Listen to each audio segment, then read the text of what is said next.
Hello everybody and welcome to the BSR ITPN Truck Series here at Phoenix Raceway. I'm here in the booth with Adam Kuhn and one of the drivers tonight is Josh Coppernall. Evening, Bennett. Evening, Josh. Excited to get ready for this race at Phoenix. It was an exciting product we saw in the playoffs last season. And Josh, you're going to be on track again. What do you think tonight? Oh man, first of all, this track is not very nice to me. Struggling a little bit here in practice, but I think it's gonna be tough. Compared to last time, when we visited Phoenix, which was actually just a couple months ago in July, it feels a lot slicker. So these trucks are gonna slide a lot more, and it's just gonna make it that much harder than what it was like last time for us here, but definitely looking forward to it, and I got a couple of really special things going on tonight, so really looking forward to that. Can you explain to us what those special things are with the suicide hotline stuff and all that? Yeah, so really good family friend. Her brother, unfortunately, on I believe it was Monday, committed suicide.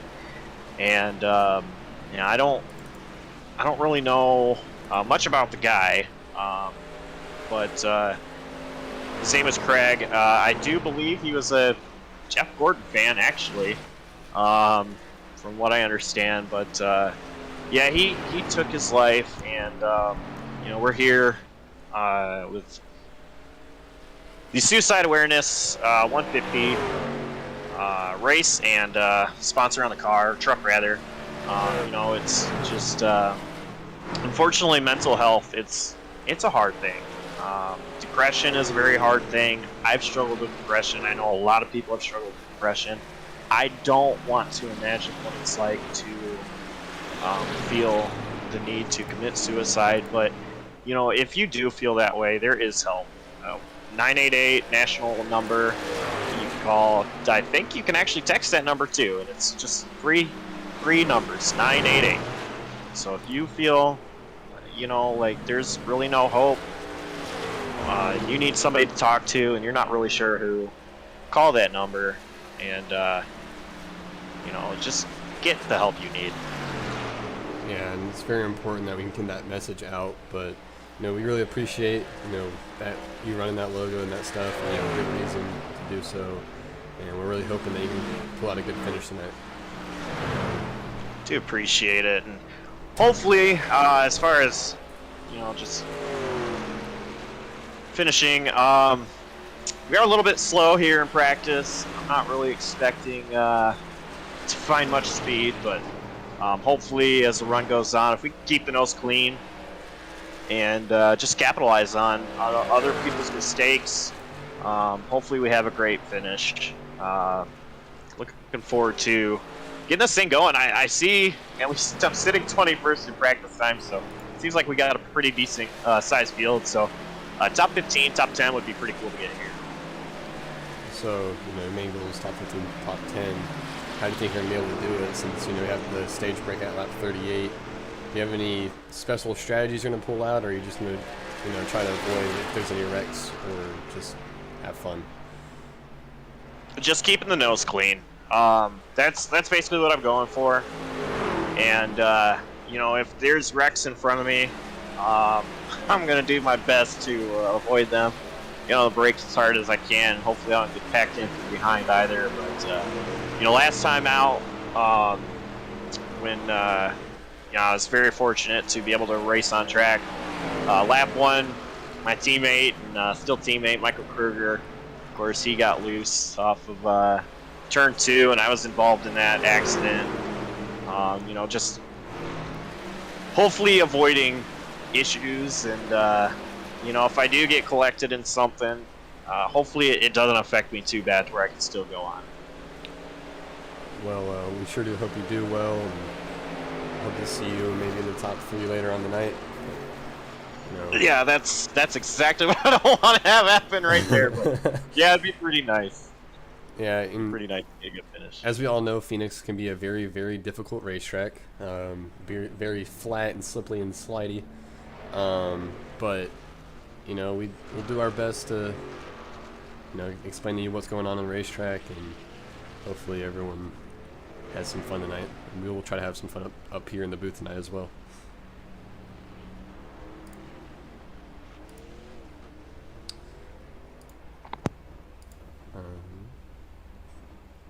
So here in the ITPN Truck Series, it's a little bit, you know, different formats. Full-length races, but we had that one stage that I talked about a couple minutes ago on lap 38. I guess it's almost like a competition caution, you know, just kind of give drivers a second to regroup and get back to the second 3/4 of the race. But it's going to be really fun watching all these really good drivers. As you can see on the left side of your screen in the scoring pylon, you have Michael Kruger, who's so far topped the boards in practice with Mr. Durand in their 5 truck, close by in second by 5/100ths. So, you know, with it being a fixed league, it's going to be really interesting to see who can, you know, save their tires and, you know, be there at the end, which hopefully everyone, you know, keeps it clean, and so we have a good long race here. But we'll just have to see what happens as we're enjoying watching everyone, you know, get the last couple minutes of practice in. See if Josh might get back on the racetrack here in a little bit. So, yeah, Josh, you know, could you explain to us what a lap is like around here? You know, and from your eyes, what do you do? All right. Well, I don't know if I'm the best one to really get coach around here, but you know, we'll try to take a lap here.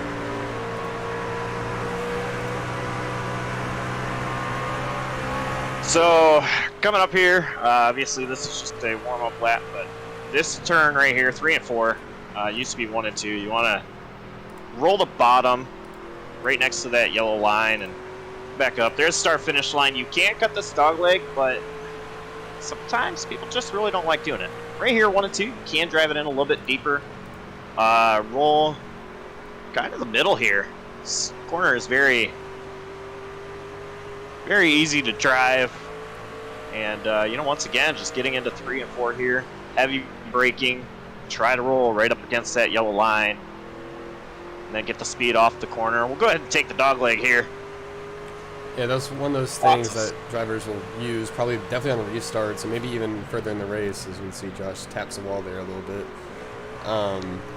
You know, on restarts, you can really fan out, and you see it in real life too. People go, you know, like 5 wide, and all just kind of file in and funnel into the turn 1. And it's gonna be really interesting to see, you know, what the drivers here, you know, do. And really hoping to see some of that really fun racing where they all just kind of fan out going into turn 1. And a lot of us might struggle with knowing that this is turn 1 right here where Josh is going into right now, and not, you know, turn 3 and 4, which was the old turn 1 and 2, which even I last year struggled with, you know, depicting them both from each other. But yeah, it's gonna be a lot of fun. Watch y'all duke it out going to turn 1 on restarts, and we'll see how people manage tires, because, you know, using the apron does kind of heat up your tires more than if you use a normal racing surface. So yeah, we'll just have to see how it goes. It's gonna be a lot of fun to watch, as it's again about a minute and a half left to practice. So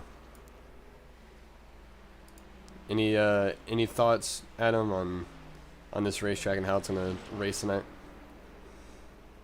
Yeah, it's pretty much covered it all, I believe. It's a very unique track in general that any racing series really goes to. It's not really an oval, it's just a weird diamond dogleg shape, and front straightaway is not really straight. Like you mentioned, you can cut it there with the dogleg, and it's just everything about it's so unique and different. Yeah, and that's what it's a short track too, but it's also a large kind of short track. With 1 and 2 being just really flat, and, you know, it's really wide and flat, and people can even use the apron to get that car and or truck turning. And from my experience at this track, testing and whatnot, you know, running that high line in 1 and 2, and then cutting down in 3 and 4, or 1 and 2, cutting down to exit at 2, really helps that car, get rotated and get a really good run. But 3 and 4 is just tight. It's a tighter corner, and you have to kind of stick it to the bottom. It's not as multi-groove. But you can see the 81 truck here behind Josh really, getting that truck all the way up to the wall. That can sometimes set up for, cutting the dog leg or, not using the dog leg and carry a lot of speed. He's getting right there to the right rear of Josh. And that 81 truck is going to be, as I'm looking, since Jonathan Parker. So he's currently a P8 in practice, but his practice is coming to the close here. We'll, get y'all through qualifying. But appreciate it, Josh, for you hanging out with us during pre-race, and go get him qualifying. Yeah, thank you guys for having me. Allow me to explain what's going on tonight with the race sponsor, and hopefully we have the 42 up front. Yes, sir. We hope you're up there. So as we start getting into practice here, we'll, find some people who are going out track early.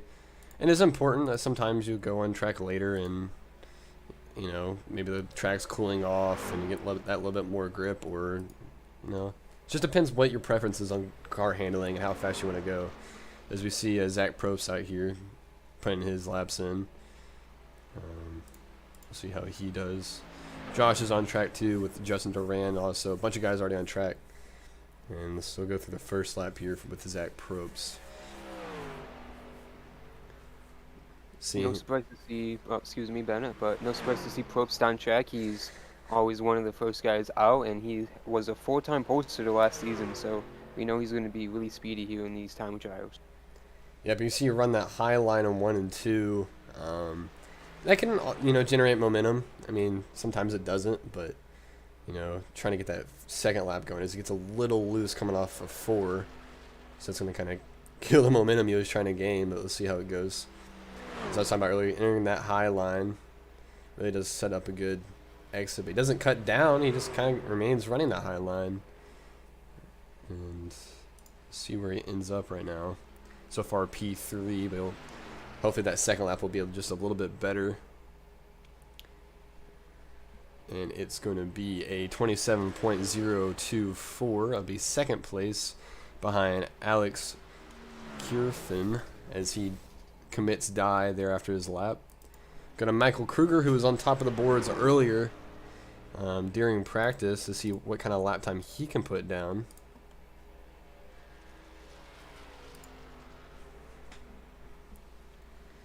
So he's again going through 1 and 2, entering that high line, so maybe that's the thing. Oh, he taps the wall there.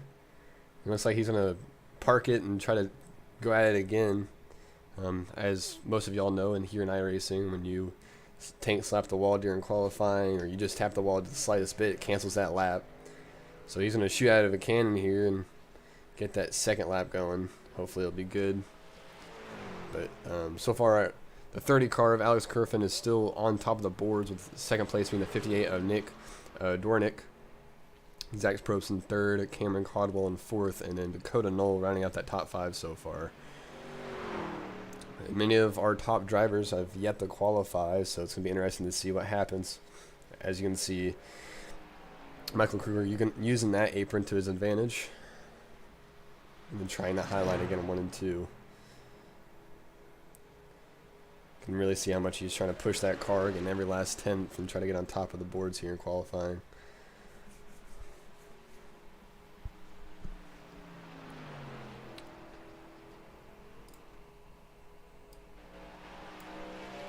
He's going to come across the line, and he is going to be P1 with a 26.840.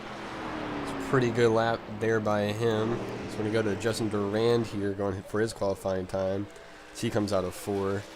It's going to be a 27.077. Going to put him P9. And there's still about 8 drivers yet to qualify. And here's Dalton Kelly.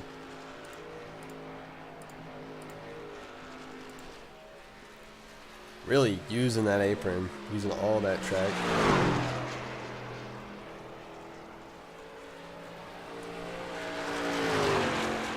It's gonna have 2 here. Got a minute remaining of qualifying. There's still about 6 or 7 drivers yet to qualify. And you can choose not to qualify. It's okay. You know, people really want to save their stuff or just have a clean race. That's going to put Dalton Kelly at P7. So far, Michael Kruger's still up top, top of the boards with the 26.8. And Alex Kierfen is still right behind him, only about 300ths off. And all the lap times are pretty much split within about 2/10 of each other. So it's going to be a really tight field here. It'll just be interesting to see what happens. It's going to be, you know, with fixed setups, everything's pretty even.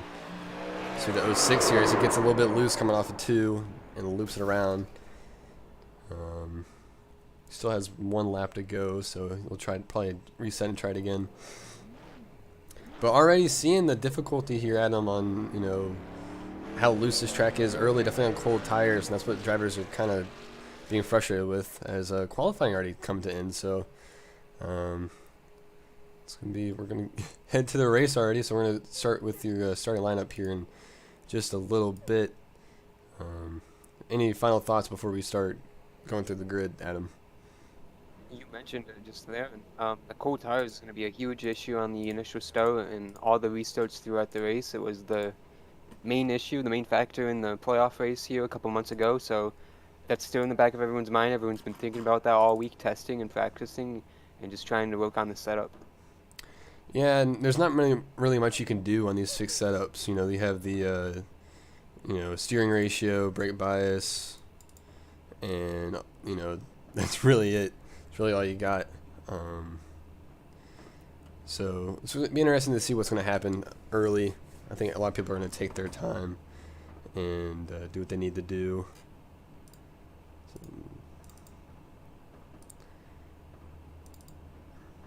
we're going to try to get you the grid coming up here in just a couple moments.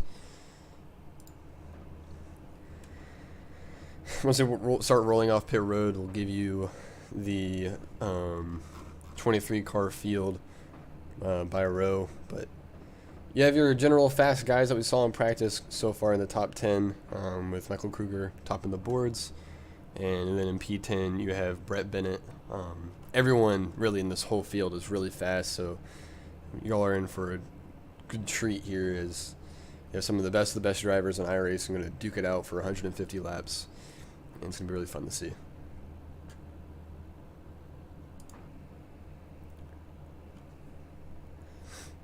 Still waiting for these drivers to grid up. So I'm going to go ahead and thank y'all for watching here on JCTV. We're kind of starting some new things here on JCTV with me and Adam and everyone here at ITPN. I'm really excited for this race. It's going to be the 998 Suicide and Crisis Lifeline Center, I think 150, I believe, here at Phoenix. And as the drivers will start rolling off the grid, we're going to give y'all the grid here momentarily. So starting grid for top 10. On row 1 is going to be Michael Kruger and the 30 of, of Alex Kierfen. Row 2 is going to be the 58 and the 81. 58 being Nick Dornick and 81 of Jonathan Parker. And on row 3, it's going to be the 62 and the 12 of Zach Probst and Cameron Caldwell. And this is going to be Dalton Kelly and Matthew Slotch in row 4. In row 5, it's going to be Dakota Knoll and Brett Bennett. In row 6, it's going to be Justin Durand and David Durand, and both of the Durands. Row 7, it's going to be Jeremy Richmond and Gabe Cazzola. In row 8, it's going to be Gary Sack III. Green, green, green. And Scott Roush's, we're already going green. So that is my fault, as Matthew Slots is going to be entering turn 1, and caution is already out. We'll try to find what happened there. Had some camera issues there. Stack up on the outside lane. Dakota Knoll didn't get going, and then Fieldmeyer stacked up there coming to take the green flag. See, one truck, I believe it was Zach Probst, get turned around in front of the field. I believe you are right. Just give us a second as we can get that replay for y'all.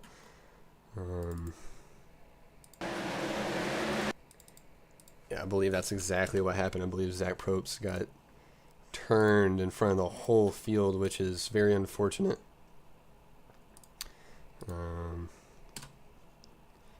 Get that going for y'all here in a second.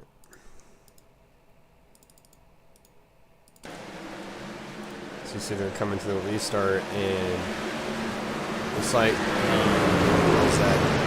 Well, it looks like someone on the outside of Zach Probst didn't know that he was going into the corner, or wasn't taking the dog leg and turned him straight in the outside wall. Luckily, a lot of people did not get caught up in that. I'll take a look at who that was. Alexander Dufin on the outside of the front row, that not Dakota No that I mentioned of earlier. Yeah, that's exactly what happened.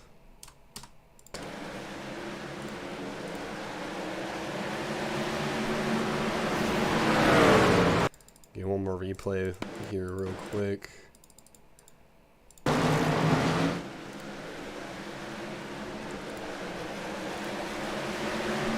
see, he just turns him straight around the side wall. I don't think he was expecting him to get, or not take that dog leg, and that's just shook everyone, or shook him up. And just, it's unfortunate what happened to Zach Probst, but it's kind of what happened here. You know, you had that dog leg to your advantage, but you're not obligated to take it. And that's on the drivers to, you know, pay more attention to what's going on. Super duper unfortunate for Zach Probst. So hopefully it won't end his night, but it's certainly a possibility. Big time damage to that 62 machine. Yeah, if he's done for the night, we'll definitely try to pull him in and talk to him about it. I bet you he's not happy with as Kirfin, but it's part of racing and it happens. So super duper unfortunate for that driver, but I mean, what else can you really say? It's just a part of racing.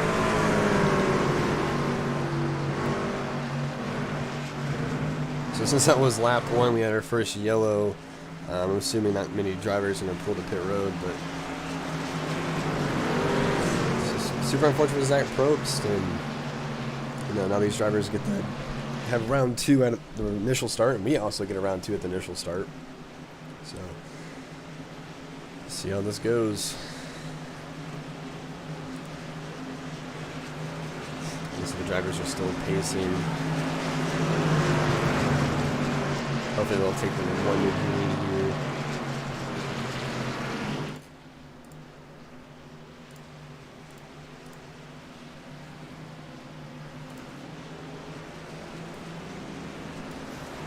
And oh yeah, sorry, I forgot to mention the choose cone rule.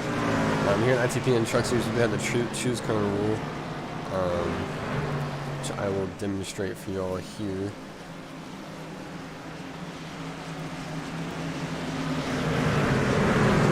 So the choose cone rule kind of is pretty simple. As they're coming to 1 to green, the drivers can take the inside line for if they want the inside line, and they'll choose all the way at the wall if they want the outside line. And race controller after that will clear the black flags that these drivers will have. And so it's pretty simple. A lot of leagues are starting to do this, since in real life they use choose cone, but iRacing doesn't have it implemented just yet, but hopefully one day they do.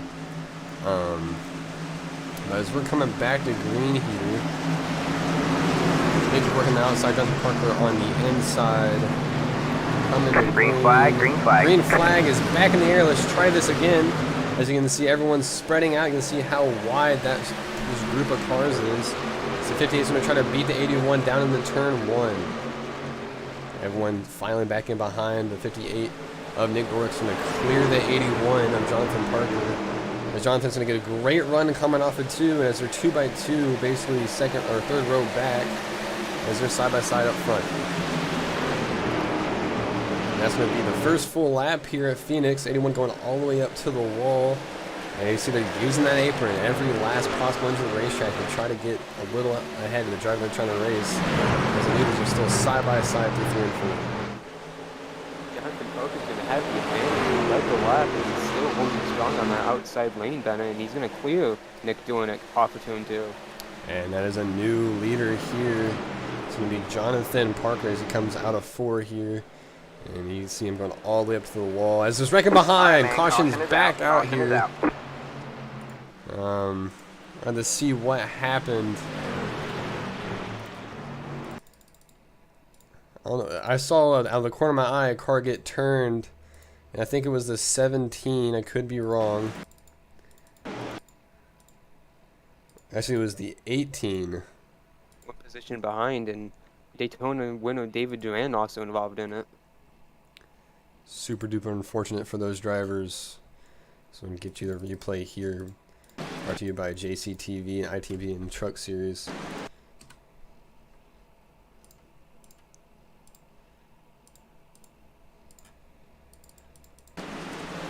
See here the 18 car is going to come in with 3 and 4. The 24 just comes right into him and taps him. And a couple of those drivers, the 15 to 73, and nowhere to go. Oh, Big hits right there down for in the David Michael Durand. Kruger. Michael Kruger, yeah. Got hit big time by Kizola.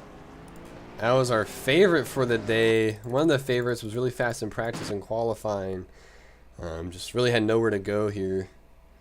As we'll get you his on board here.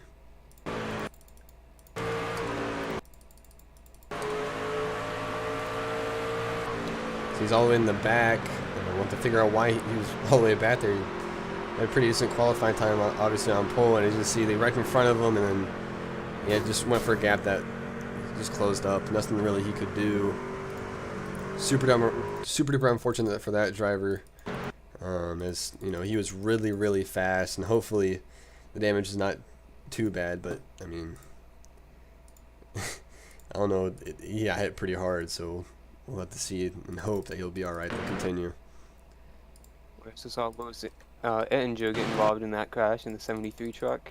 One of those in the back that took a pretty good shot. Here's another replay of it.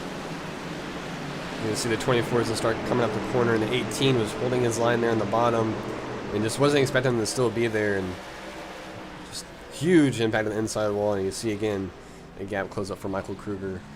Super duper unfortunate for those drivers, but you know, we say this often.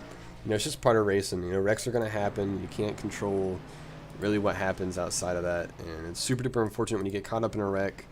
But luckily, it's super duper early in the season, and we still have a long ways to go till the playoffs. So, you know, it's unfortunate, yeah, but I mean, there's nothing really you can do when that stuff happens. I get it. Some of these drivers might be frustrated because it's really early, and maybe, you know, should be more spatially aware. But I mean, it's really, I don't know what else to say. I mean, just nothing you can really do. So.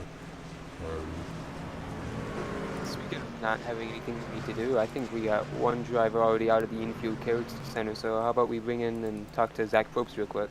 Yes, we can. Zach Probst has been Allen in the broadcast booth. You got us? Yep. What happened there? You're kind of a victim of the first caution. Can you just tell us what happened through your mind and, you know, how you feeling after that wreck? For the race, when we were gridding, I said over the voice chat that I'm not going to be cutting the dog leg. And then Kirpan just didn't hear that or didn't listen, and then turned all the way down when I was below him. Yeah, that's kind of what we saw up here in the booth. You know, that maybe there's this miscommunication. Maybe he didn't hear you, or but it's kind of one of those things that here at Phoenix Raceway where some drivers elect not to take the dog leg because it's not, you know, obligated. You don't really have to take the dog leg, and I can see why you're frustrated, but you know, at this point, what can you do? And you just have to move on to next week, right? Yeah, it's a long season this year, but so hopefully it won't affect me much. But right before we go back, hoping sorry to cut you off, but right before we go back, is there anybody you want to thank and, you know, tip your hat to before I let you go? I'd like to thank my sponsor, V-Speed, but I'll let you get back to the race. Yes, sir. We appreciate your time, and hopefully have better luck next week. Yep, see ya. So, and that was Zach Probst, who got caught up in that first accident. Super duper unfortunate as we're about to come back to green here with the 81 and the 58 on the front row. Green flag, green and flag. The green flag is back out. As you can see, everyone's spread out all the way down the dog leg. Some people, you know, on the outside lane choosing to stay up top. As, you know, using that dog leg really came out to advantage for Jonathan Parker and Justin Durand. These are all coming out of turn 2 into turn 3. Some people really diving in really deep further back. It's kind of unfortunate restart for the 58 of Nick Rourke. As he lost a lot of spots, we'll see more people electing to take that dog leg. 2x2 here through 1 and 2. And now people are starting to single file out.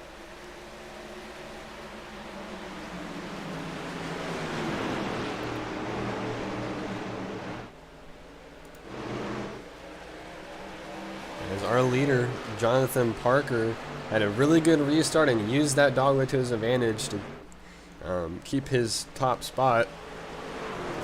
As you can see, Justin Durand also elected to take that inside line on the restart and on the choose cone, and he gained about 3 spots there, and he's starting to reel in Jonathan Parker.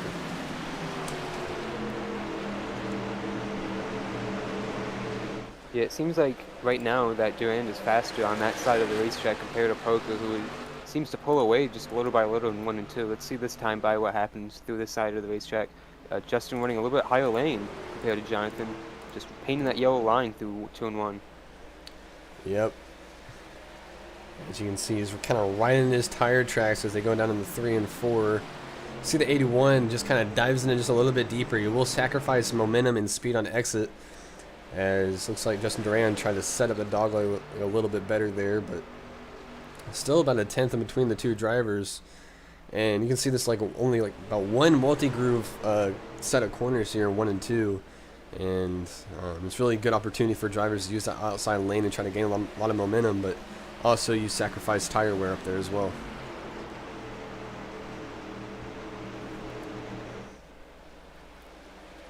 About single filed out here all the way back through the field.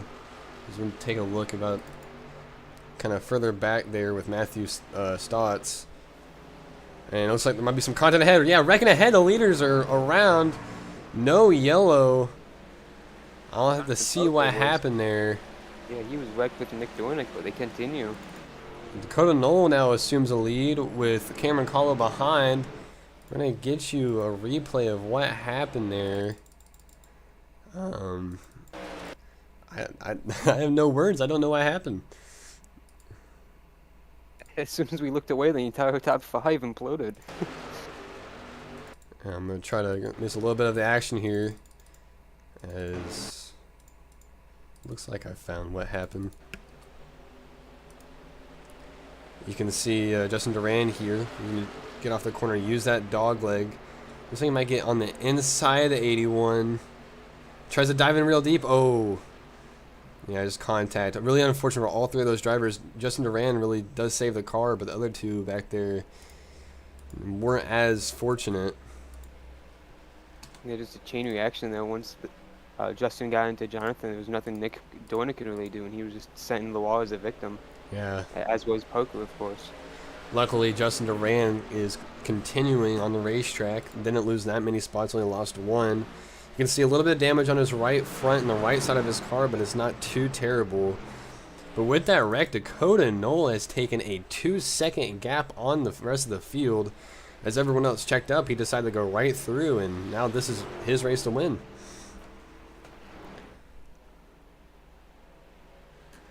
We're going to look back at a couple of those drivers who got caught up in the accident and see how they are. Jonathan Parker, you can see a lot of the damage on the 81 machine. Right front and the right left side of his car all messed up. The right rear a little crinkled in. He's all the way back in the 15th position. You can hear his car's really struggling and looks like a little bit down on power. This truck's getting bad. He is losing seconds by the lap, pretty much, and he is unfortunately falling to last on the lead lap because of that last time on track, pretty much. There's only 1 more truck, 2 trucks, I believe, laps down and left running, and he's going to be in for 1 struggle of a night. He's not able to get that fixed at the stage caution. And we'll look at the 58 who was also caught up in the accident. That was a yellow flag is out right in front of him. The 06 in the wall in turn 1 and 2. We'll have to take a look on what just happened there. That's going to be the 3rd caution of the night, I do believe. It's going to be... It's just been a struggle all night for the 06 of Aaron Siciliano. He's new to over racing, and he missed qualifying because he got booted out of the server after a spin and went a lap down because of that, trying to load in, and got one of them back on that first caution, I believe. But you can see him entering 1 and 2, and he just gets turned by the 32 and hard in the outside wall. We'll take another look at that. In that Craftsman machine. Yeah, and as you were saying, he's new to oval racing, so this might, kind of be a struggle for him to determine, racecraft at ovals, compared to maybe road courses that he usually does. And you can see he was trying to arc the corner and gets right into the 32. He's kind of sliding up the racetrack a little bit. Looks like two drivers just crossing paths, and unfortunately one got wiped out because of it, but it looks like Aaron's continuing for the time being, but it's going to be continuing of a struggle tonight. As looks like we have some drivers on pit road. We'll take a look at that here just in a second. Looks like a good group of drivers decided to take down pit road, take one of their sets of tires. And you see the 45 here of Dalton Kelly is one of the first people to come off pit road. Looks like there's some unhappy thoughts going on ahead of him. Looks like the 06 was getting love tapped by somebody. Maybe there's just a little discrepancy there. But you see that a couple more people are taking the cars down the pit road, or the trucks, what they're rather. So we're lap 25 of 150, and we already had our first little group of pit cycles. And but 55 is still your leader. Second place will be Cameron Caldwell, and then third place will be Justin Durand. Fourth place Brett Bennett. Fifth place Andrew Williams. Sixth place Dawson Allen. Seventh place Josh Copperell. Eighth place Jeremy Richmond. Ninth place Alex Kerfon, and 10th place Matthew Stotts. So it'll be interesting to see the drivers who did end up taking tires, what that will do. I think it's going to be, 8th place there on back, maybe 9th took tires, and 25, 20, just about maybe like 15 lap old tires on actually green flag run. It'll be interesting to see the difference there, as tire wear is going to be a pretty big deal here at Phoenix.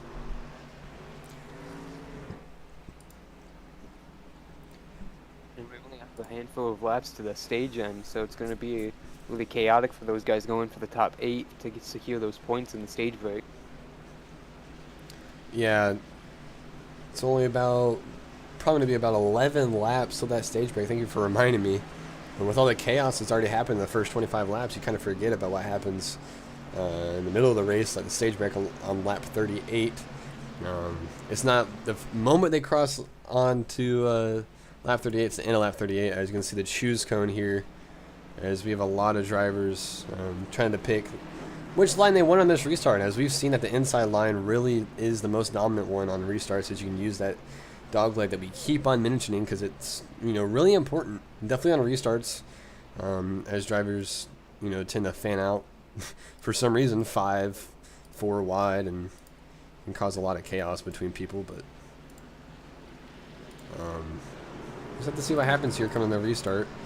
I believe that was our 4th caution of the day. So super unfortunate for the drivers that have been caught up in these wrecks, but it's part of racing. You see that big line of cars in the inside line. That has to be about 10, 12 cars that have decided, hey, the inside line's where I want to go. I can use that dogleg without getting reprimanded for it, and maybe even punished. As we're going to come back to green. Dakota Knoll, Cameron Caldwell, your front row. And the green flag is back out. We're back underway here at Phoenix Raceway.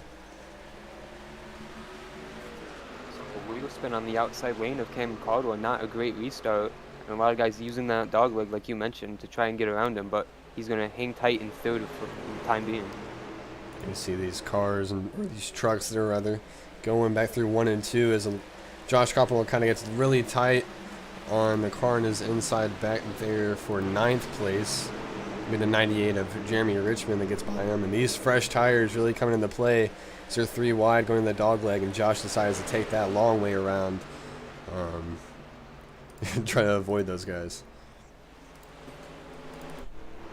So go back up front, Dakota Knoll leading the field. Behind him, Cameron Caldwell and Justin Durand side by side, and 3 wide behind them. It's going to be the truck 44 of Andrew Williams on old tires, getting passed by a couple drivers with freshies. There's going to be almost a little bit of contact between the 79 and the 30 as they get around pretty well through that. Did a good job on getting out of that 3 wide situation, but almost led to a worse 4 wide situation at the exit of the corner because of it. But they all navigated that pretty solid, excuse me, there, and we're all going fine down the back straightaway now. Yeah, it's crazy. You already see the huge difference between, you know, freshies and about 25 lap old tires. As we assume that's going to be, you know, a pretty big deal because just how fast these tires do end up wearing.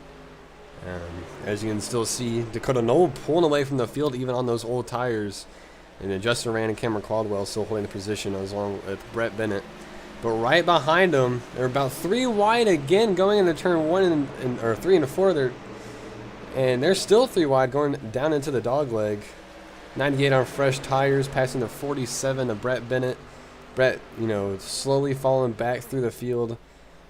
And you see Cameron Caldwell there getting past by 98.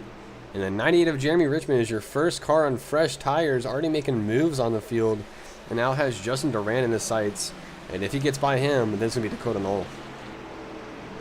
Jeremy feels like Superman right now. He's got him being on those freshies, and he's making great moves to get through this pack, and he made a pretty impressive one through here last time by to cross Cam Caldwell and Alexander Coffin to get around them both and take advantage of the dog leg, despite being on the outside of them entering it. And huge run there on Justin Durand through 1 and 2. He's going to have a run on him going into 2 and 3. We're show the onboard for Jeremy Richmond. He's really riding that yellow line in 3 and 4, which I have found out is a pretty good line to run. It can carry a lot of momentum. He's looking to the inside of the 5 of Justin Durand. So we try to dive in really deep here to 1 and 2. It's on the inside of him, and with those fresh tires, they grip up a little bit better. He can kind of keep it. This 5's going to get a run off the corner as they go down the back straightaway into turns 3 and 4. Just have to see what Jeremy Richmond does here. See if he can just, you know, find any little bit of extra speed to try to get around the 5 so you can start chasing down Dakota. So looks to the outside now of the 5, trying to get a good run off of 1 and 2. And that he does. He's going to clear the 5, and now he can focus on the 55. 5 and 55 so far, 1-2 here.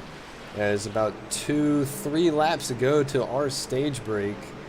See what the 98 can do to try to get a little bit more, some more points here.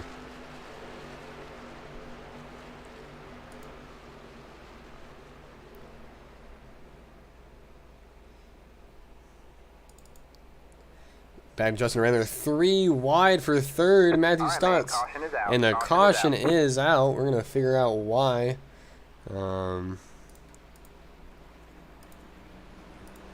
Let's go through the field to see if any car is backwards.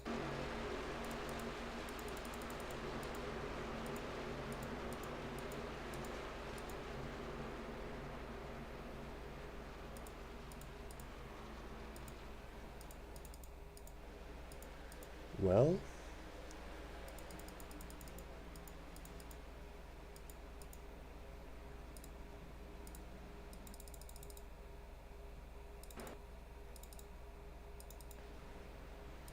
I can't really see if there's any cars backwards. Actually, pretty interesting is cars are now on pit road. I'm pretty sure that's going to be our stage break. So Jeremy Richmond stays on track here, and I'm assuming that Dakota Knoll will be their stage winner, and the guys who are on fresh tires, which was only about a 10-lap run, will probably stay out. See Dakota Knoll right now on pit road. Really unfortunate. Maybe that was a stage break and maybe we're behind, but from my knowledge I didn't see any cars backwards. But I believe this will be a great time to pull in the Dakota Knoll. Let's see. Adam, did you get any information there? We're not quite sure, it sounds like, so. But yeah, Dakota Knoll is our stage winner. Alright, well, I'm going to try to pull them up here if I can. Just give me 1 moment.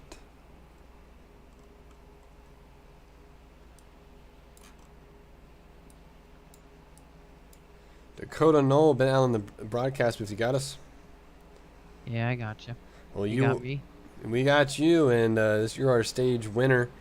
Just tell us how you feel after that first stage, and do you have any thoughts on how the rest of the race is going to go? It's nice to finally be up front for a little bit and get a stage win. And well, honestly, it's all the caution so far.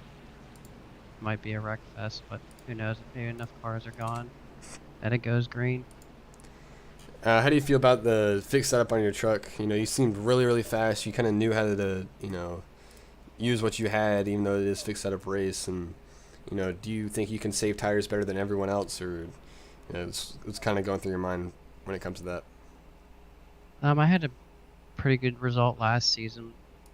We had a long run, so hopefully we get some long runs because I think I'm pretty good that way. Should get a good finish.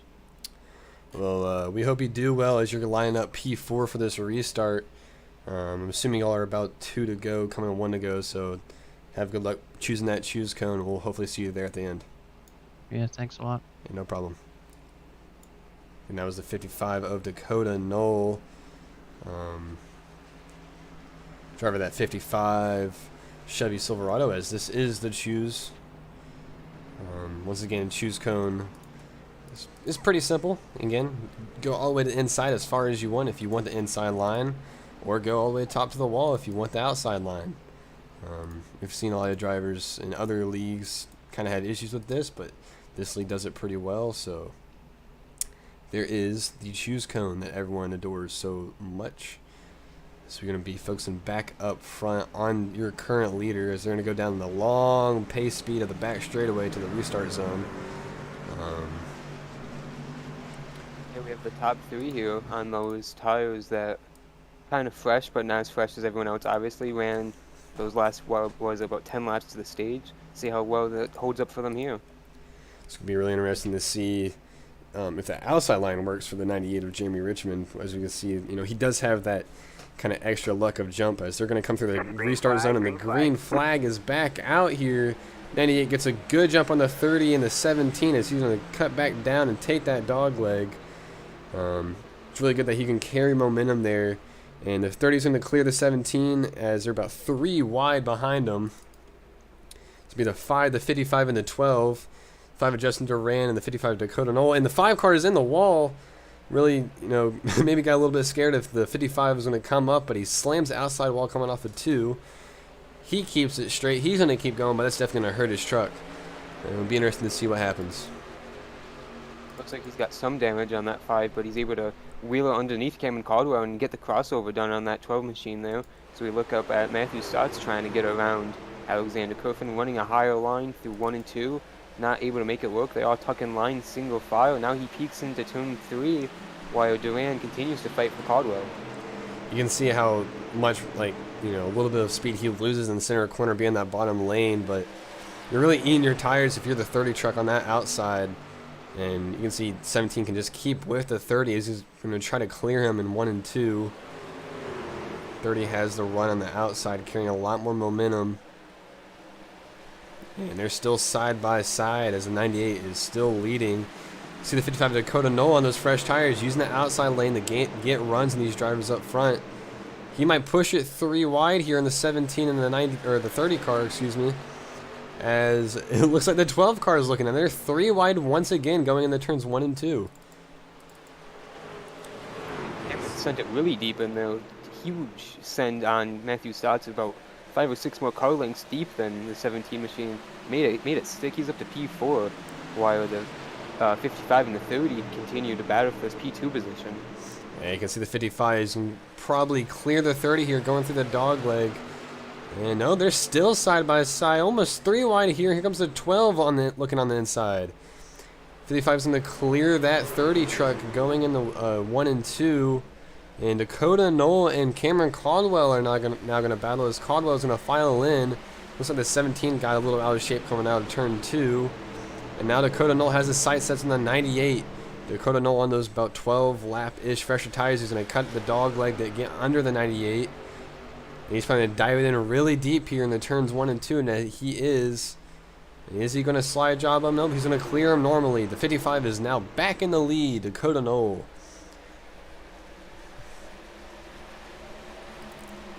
Further back, you see the battle between Justin Durand and the 30 of Alex Kirifan. Duran, got in the wall earlier in the run. And he has fresher tires, but maybe hitting that wall really shaved off some speed. As further ahead, you'll see the 12 car working on the 98. 98 actually keeping up with these guys, as we've said, tire fall off was only, or the tire difference between these two sets is about 10-ish laps. So not really a big difference, and later in the run, the more even these tires are going to be. It's a 12 car really looking inside. Looks like the 98 got maybe tapped the wall a little bit coming off of 4. Is the 12 cars going to finally clear Jeremy Richmond, and Cameron Caldwell can finally settle into that second spot. As now behind Jeremy Richmond is Justin Durand, also on those fresh tires. He hits the wall again. The 5 car is in the wall. That is twice coming out of turn 2 that he has slammed the outside wall. And he has to be frustrated as he's really pushing that car to its limits.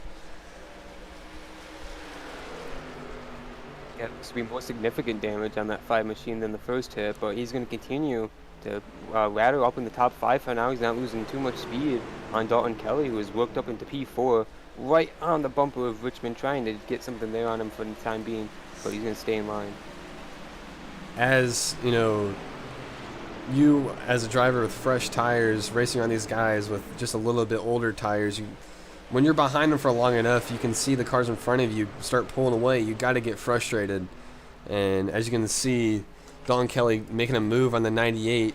Dalton Kelly being on fresher tires again has to be getting frustrated with the 98. Is, hey, I want to get by him. I want to try to go for the lead. As the truck behind them gets a little bit loose coming off of turn 2. The truck being Andrew Williams. As everyone in the league, jokes about him and his last name and his truck, but we love him here on ITPN and JCTV. So as he's still bound back there in the 44, as we see a little bit of contact between the 5 and the 98 back here. Really good battle for the cars in the top 5. As we were talking about the 44, the 45 cleared the 5, and now the 98 has to start trying to reel these guys back in, as Justin Durand also cleared the 98 in the 5, or yeah, 98 in the 5. Take a look back in on your leader, Dakota Knoll. We were talking to him during the stage break, and he said he feels really comfortable on the long runs. You can see how comfortable he is as he's kind of up on the lap car, the 06. He got caught up in a couple accidents earlier in the run. And as you can see how beat up that 06 is. 55 is going to take the inside, and the 06 is going to give way to the very, very fast 55 truck of Dakota Knoll. And behind Dakota Knoll on the same set of tires is Cameron Caldwell. He's had a pretty good race, been up and down through the field, varying with strategies as he's looking on the inside of the lap car, the 06. And so far so good, as he's in the top 3 and the top 2 even, and now he has to try to start levying on strategy on how to save tires but also be so fast, which we've seen Dakota Knoll be really good at.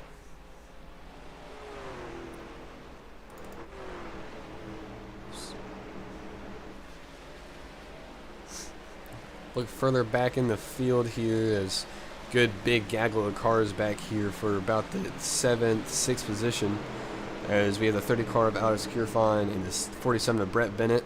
By him, the 44 of Andrew Williams, and then the 89 of Gary Sack. All in a big pack here with Matthew Stotts on those older tires behind them. As with this lap car, they're all going to try to avoid him before they start making moves on each other. And really good battles here, even in the back of the pack. And, as we keep mentioning, this is a fixed setup league, so everyone's in the same setup and everyone has the same things to deal with. As you can see, these drivers start to kind of slowly spread out through the field. As the longer the runs go, these guys will be battling the truck or the track and not other drivers down the truck and the track. And eventually we'll have green flag pit stops later, and that will also kind of shake up things.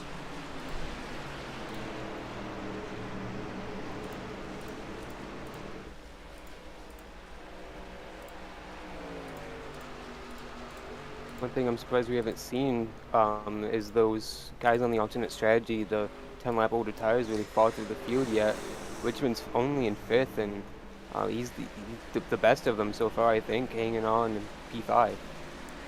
Yeah, Jeremy Richmond, who did his absolute best to just, you know, battle with those leaders as long as they could on these older tires, but you know, maybe later in this run, if it's, you know, this run keeps going, they will, you know, the tires will start evening out, and maybe he'll start reeling in maybe the 5 and the 45, or maybe even the 12. But me personally don't think anybody can really catch that 55 Dakota Knoll, who's just really putting on a clinic for all these drivers, and has a 2.1 second gap on Cameron Caldwell, and that gap is just extending.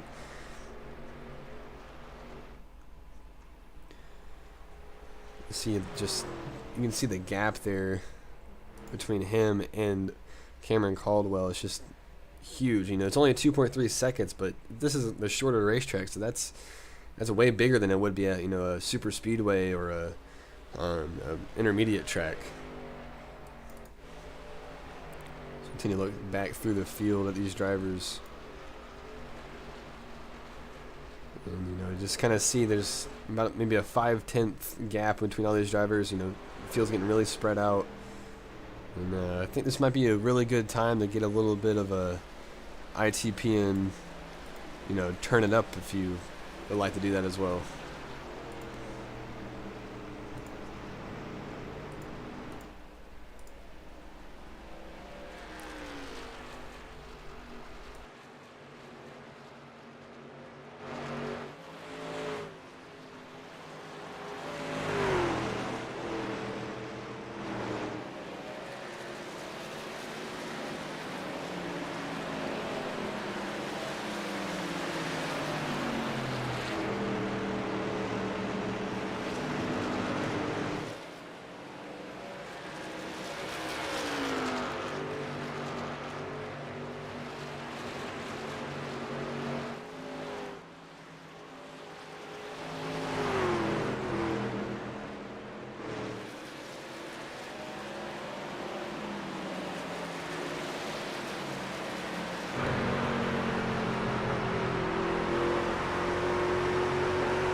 That was a little taste of pure sound here at Phoenix Raceway. As you can see, the 45 is reeling in our leader, Dakota Knoll, out of, or the 12, not the 45, sorry, the 12 is reeling in our leader of Dakota Knoll. A little something different there, maybe the 12 was doing, or, whoa, sorry, I got that all wrong. This is Cameron Caldwell, and the 45 is reeling in Cameron Caldwell. Sorry about that, folks. I was on the wrong driver. I was looking at the wrong thing, but you know, now the second place driver is reeling in the third place driver is reeling in the second place driver, and now that we're on a longer end of a run, it really show who is using up their tires a lot and who's not using up their tires a lot. And I guess the 45 is one of those, and maybe the 45 can start reeling in the leader of Dakota Knoll. Who knows? But the gap between the third place car and the first place car is 3.3 seconds, so there's a lot of work to do, and there's still a lot of time to go.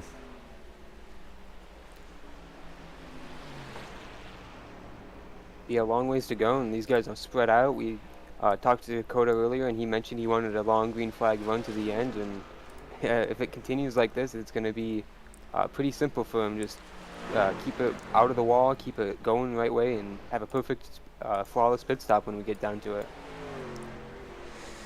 Yeah, those pit stops have to be flawless. Luckily, we don't have really flaw-driven pit crew members. It's all about getting in that pit stop, not sliding through it, not being short of it, and maybe have that windshield tear off unchecked so you get that extra 0.2 of time. But on average, pit stops last about maybe 14-ish seconds, and you can get that cut off all the way down to about 13. So be interesting to see during pit stop cycles, if we have one, what driver will be on top on the fastest pit stop. But I think it'll be a good time to kind of go through the field here. We'll go through at least the top 10, as we've been talking about for the last, long time, about 40 laps. Your leader right now, Dakota Knoll. In second will be Cameron Caldwell. Reeling him in is the 45 of Dalton Kelly. All these drivers so far, the top 3, have been really fast. They're fast in qualifying. They're fast in practice. And now as the long runs start coming in, you can see their speed really start to shine. In fourth place was Justin Durand, who's had a little bit of a tough time slamming the outside wall a couple times, but he is still in the top 5, and he is still trucking. In P5 is Jeremy Richmond, getting pressured by the 18, who's a lapped car. Even on, being a car being destroyed, the 18 is still there and still trying to get those laps back. But 98 so far, Jeremy Richmond in P5. First car in the older set of tires, and a big gaggle of cars. Good time to go through the field here. It's the 47, the 30, the 17, and the 89, all battling for the position, all the way battling for P6. The 30 being Alex Kirfan. If I'm pronouncing his last name right, you'll let me know. Being ahead of this group, and looks like he's the one who really is good on the long runs. So he's gapped these guys a little bit. In 7th place would be Brett Bennett, who's the 2nd car out of this big gaggle of cars. And behind them is Matthew Stotts and Gary Sack, both battling position as Matthew comes up in the 89. Little contact there, a little bit of a bump and run, so to say. The 89 will take back that position, as maybe the 17 and or the 89 a little unhappy about that, as they're all just trying to battle hard to get every last spot that they can, and probably preparing for that green flag pit stop that's probably not too far away. And 10th place, it's the truck, the 44 of Andrew Willius. Had a really solid day so far, and even though we're about 73 laps into this thing, coming near to halfway, so far doing a really good job of keeping his nose clean and still being there in the top 10, looking to have a really good finish. And outside the top 10 will be the 79 of Dawson Allen. Again, another solid day keeping his nose clean. I think he's on older tires, so he's kind of struggling for grip. But so far he's doing really well, and behind him is our boy Josh Coppernell in that suicide prevention hotline Chevy Silverado, currently in 12th place, and probably doing what he's been wanting to do, keep that nose clean and maybe be there at the end if there's any more accidents. He's doing a really good job at it. And in 13th, not pretty far behind, is the 32 of Brady Price. You can see that right front struggling as he taps the wall. And the last car in the lead lap is the 58 of Nick Dorick, who's about to go back or go a lap down because Dakota Knoll is right behind him. And in that 58 TWRS Chevy Silverado.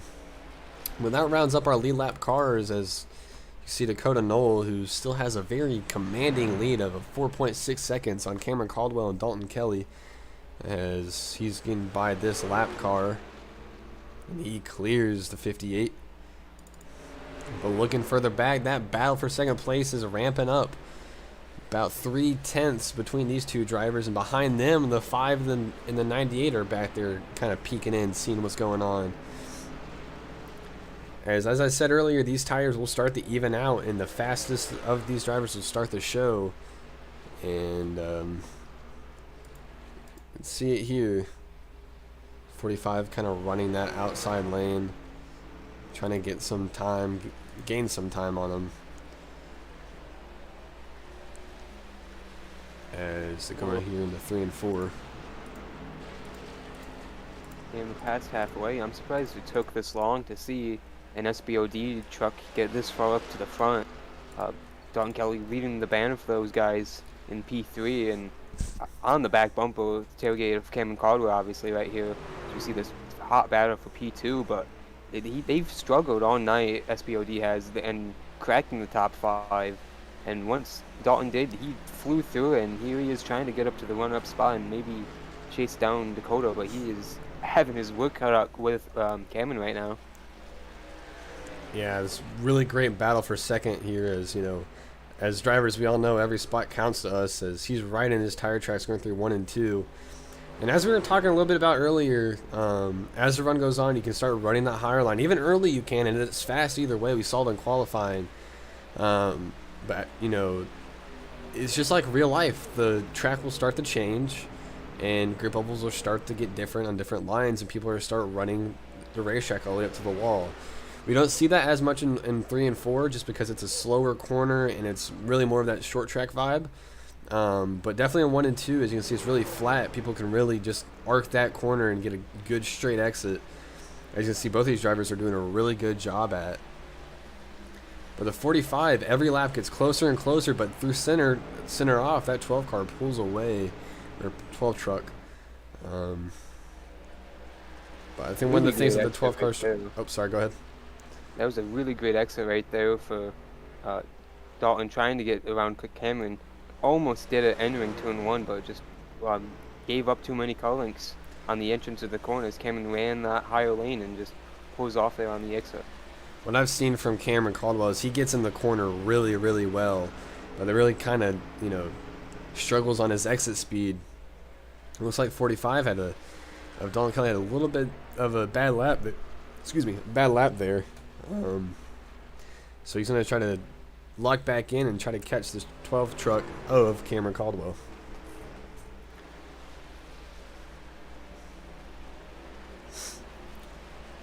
That gap has kind of extended over the last 3 or 4 laps.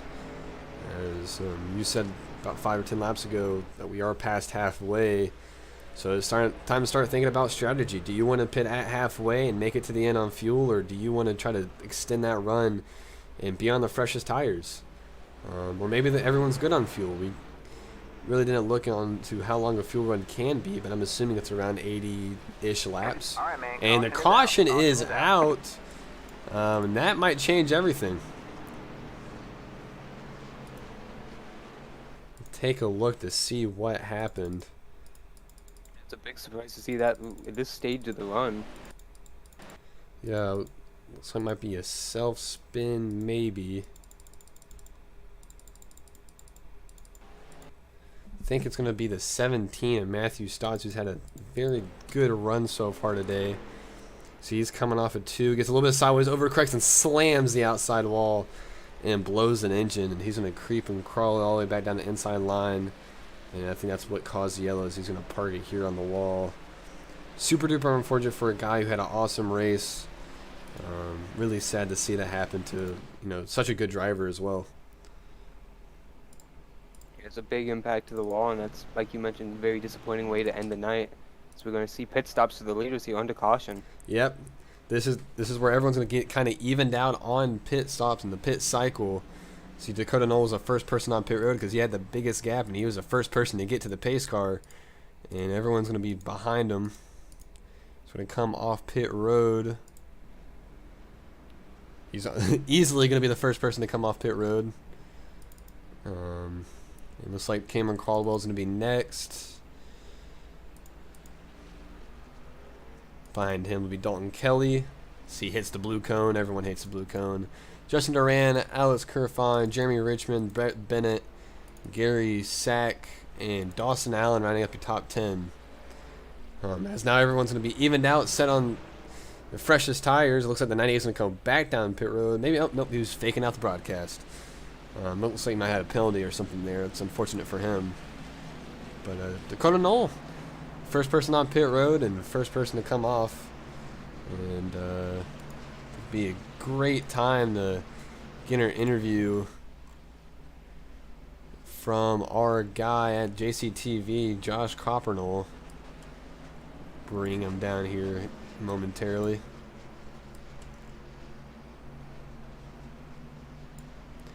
Josh Coppernell, Bennett Allen up here in the booth. You got us? Oh, yeah. So it looks like you've had a pretty, mediocre race. You've done what you've wanted to do, keep your nose clean, and I saw you kind of wait on the pit stops. It looks like you kind of filed all the way up to the top 10, it looks like. Yeah, so right there, I didn't realize pit road was open, so that's why I took pit stop the second time around. But yeah, this is hard. Just I don't know why. It amazes me that I even want to race here in a cup car because I just not fast here in truck. But we are keeping the nose clean. I did get packed from behind by a lead or a lap car. We won't talk about that, but it's been a pretty interesting race. Just still trying to keep the nose clean and go get it for the next 60. Looks like 63 when we go back green. So, just trying my best. We're doing good. Well, all right, I guess. What's your goal for the second half of the race? Do you want to keep doing the same thing you've been doing, or are you going to try to be a little bit more aggressive here? Well, it looks like we've got 11 trucks on the lead lap for right now. Maybe there was a little bit more because of wave rounds. I'm not sure, but I think the goal right now is top 10. I think that is very doable, but we'll just see. All right, well, we'll bring you back up to your team, and hopefully you have a good second half of the race here. All right, thank you. See you, Josh. Again, that was Josh Copperell, driver of the 42 Chevy Silverado. As we're coming back green here with a good chunk of the race left to go, but we're past halfway, so we're ready to get going. As Dakota Knoll and the 45 of Dalton Kelly coming into the Geico restart zone, and the green flag is back out, and we're back underway here at Phoenix Raceway.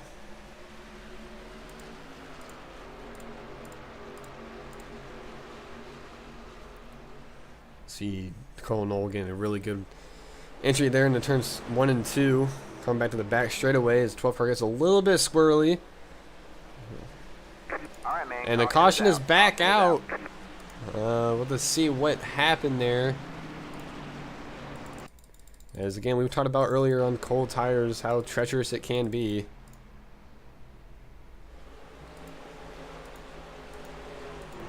We're looking. Looks like accident between the 18 and the 98.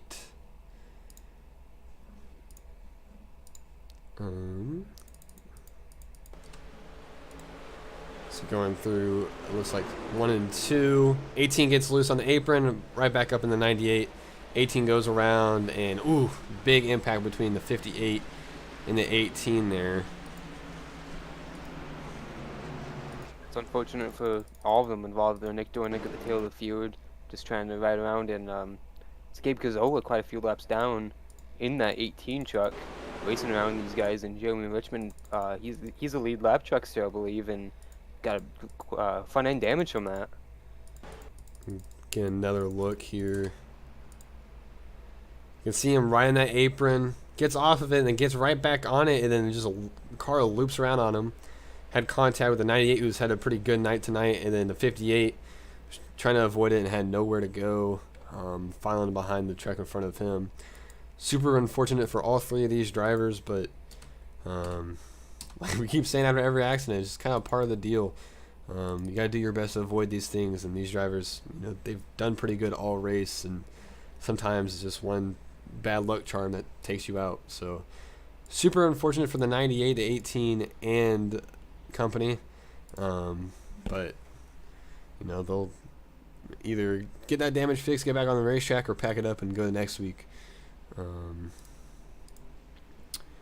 Well, as we see race leader Dakota Knoll here under caution, the lucky dog was just handed, I believe, to the 81 truck of Jonathan Parker, who was involved in that incident earlier. They didn't bring out a yellow when he got tagged up in the wall from Justin Durand, I believe, and they broke down that truck, repaired it, spent a lot of time laps down, just trying to ride and get to this opportunity. I believe he just got the lucky dog. It's good for him because now you can start focusing on, battling for position. As it looks like we're still pacing here. I'm assuming this is going to be 2 to green. So next time by, we will have that choose cone that we all like talking about, and that I apparently love so much that I kept it on the main screen for a while. But we're talking about the schedule and people packing it up and going the next week. we have the schedule here. Currently, we're at Phoenix Raceway. Next week will be Charlotte. Charlotte, again, another one of those difficult racetracks that, you know, a lot of people like, and it's very fast. It's 1.5 miles, and definitely in a fixed setup league, it can be anybody's race. After that is Auto Club, our first 2-miler. Races like 1.5 miles, and then Las Vegas, Dover, Watkins Glen, you know, rounds out that column and rounds out October. So we're coming to the choose cone here, I believe. Yes, we are, and I'll show you that again. This is the choose cone. Every yellow, you have your decision of where you want to go. Looks like Dakota Knoll might have wanted to pick the middle lane. But that's not true. You have all the inside line. When you're coming to 1 and green, you crank that wheel to the inside, and you'll go to the inside line for the restart. If you want to go to the outside, you go up to the wall, maybe even tap the wall a little bit and know that you're there, and you'll choose the outside line. Until iRacing implements choose cone, this is the way we're going to do it. So as you saw those drivers pick out their line, Dakota Knoll maybe wanted to pick that middle line that he can't do. So maybe a little bit of confusion there. But that's the choose cone. That's the way we do it here in ITPN and the BSR ITPN Truck Series. As we're going to come back to green here. Again, have that also familiar front row of Dalton Kelly and Dakota Knoll as they're coming back into the Geico restart zone once again. Dalton Kelly and Dakota Knoll. Dakota Knoll gets a great jump. The 12 car of Cameron Caldwell also gets a good jump there as they're all going to go down to the dog leg and even single file it out there for a little bit as they're going to spread right back out in the turns 1 and 2. So they come down that back straightaway that used to be the front straightaway and dive it down into turns 3 and 4. Don Kelly making a move on the 12 of Cameron Caldwell. Got chopped off by Cameron exiting turn 2, and I don't think he thought too fondly of that. Dove it into turn 3 and trying to get this second position like you mentioned. Diving again in turn 1, going to clear Cameron with a slide job. So let's see if Cameron's going to be able to cross him back over. He does offer turn 2 and drag race him back down the back straight. Yeah, they're just about side by side as Cameron Caldwell's going to dive it in deep on Dalton Kelly here. Be side by side coming out for turn 4. The more that these guys battle, the more Dakota Knoll can say, see ya, I'm going to go win this race, as we have about 106 laps to go. Or not, yeah, sorry, that's wrong. 55 laps to go. As they're still side by side. And yeah, back down the back stretch. Here comes Justin Durand trying to get to these guys, but actually Kelly's clear of Caldwell. And now it's Dalton Kelly's turn to try to reel in Dakota Knoll. Even though there's about 55 laps to go, you know, you still got to save your tires. You can't be aggressive right off the bat because 55 laps is still a very, very long time on tires. But Dalton Kelly clearing Cameron Caldwell is probably a good thing for him because now you can start focusing on that red car who just tapped the wall a little bit coming off of turn 2.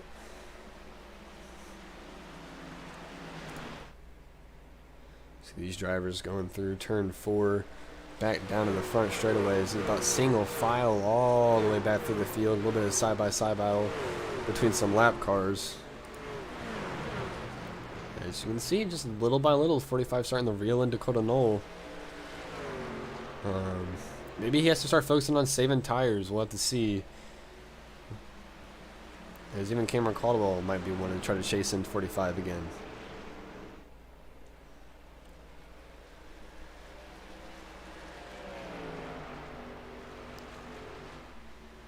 Back down into turn 1 after coming off that dog leg.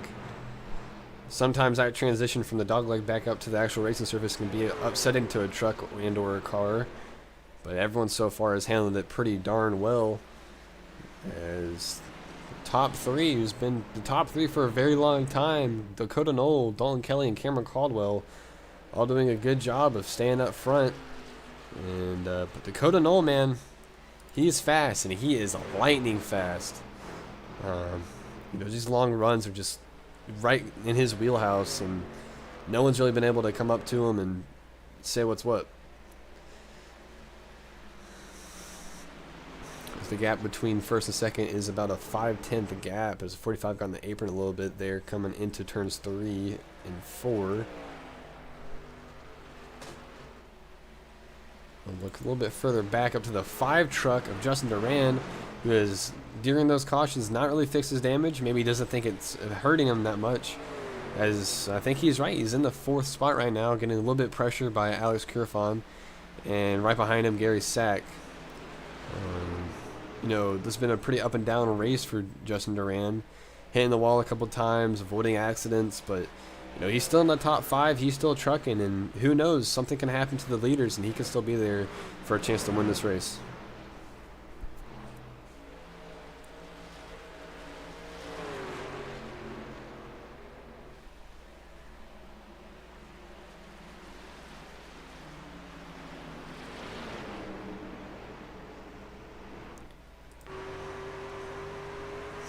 Go on board here with Justin Durand. As you see the 30 truck really bearing down on his gearbox. He's going to look to the inside here in 1 and 2, trying to get to that left rear corner panel. It's not going to get there this time. Get the onboard for Alex Kirfan here. Looking on that rear end of the tailgate of the 5 truck. Coming across the start finish line down. Hard transition down to the dog leg and a hard transition off. Try to dive in deep right there on his back bumper.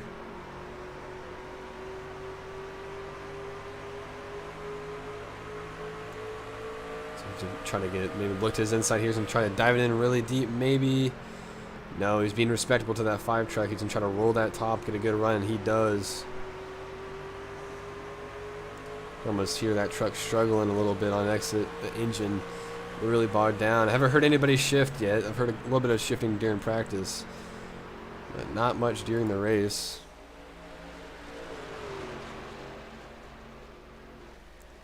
Z drivers continue to battle out, but the gap between the leader and second place is starting to increase. You can see Dakota Knoll up front on about a 9/10, almost a second gap on second place, Dalton Kelly. And those guys are checking out because there's a big pack behind them between Cameron Caldwell, Justin Durand, Alex Kirfan, and Gary Sack, who's starting to reel in this pack behind them. All these drivers maybe trying to save their stuff, not be too aggressive, but we've seen the 30, you know, kind of peek to the inside of the 5 a couple times, maybe even the outside. But a really great battle here, looking into the top 4 here in ITPN Truck Series. Great tonight so far for Gary Sack in that 89 truck. Really good showing for him up here in the top 10, trying to get in this battle for the top 5 right here as Kirfan continues to hound Justin for this position. 4th battle right now is Caldwell, I believe, might be holding these 2 up just a little bit. It's Kirfan a little squirrely there down the back straight. You can see that really good battle for 4th place between Justin Durand and Alex Kirfan. Kirfan finally getting to the inside of the 5. Maybe during some of these dogleg transitions, he can start getting a bigger gap. Maybe he might dive it in really deep here as he kind of pinches him up going into turns 1 and 2. Might set him up for a good exit. Maybe looking to the inside of the 12 of Cameron Caldwell as well. Almost there as he's going to still be side by side with these guys and currently side by side with the 5 car of Justin Durand. Now he's kind of peeking to the inside of the 12 as he's going to clear the 5. The 5 going to try to cross over, go into the dog leg and get on the inside of Cameron Caldwell. Justin Durand trying to pinch him up again, maybe got a little loose on entry, and the 30 finally going to clear the 5. And now Alex Kirfan started reeling in the 12 truck of Cameron Caldwell. 30 car look to the inside here, going into turn 3, kind of there, right to his left rear corner panel, really putting the pressure on the 12. So we have 42 laps to go here at Phoenix Raceway in the BSR ITPN Truck Series.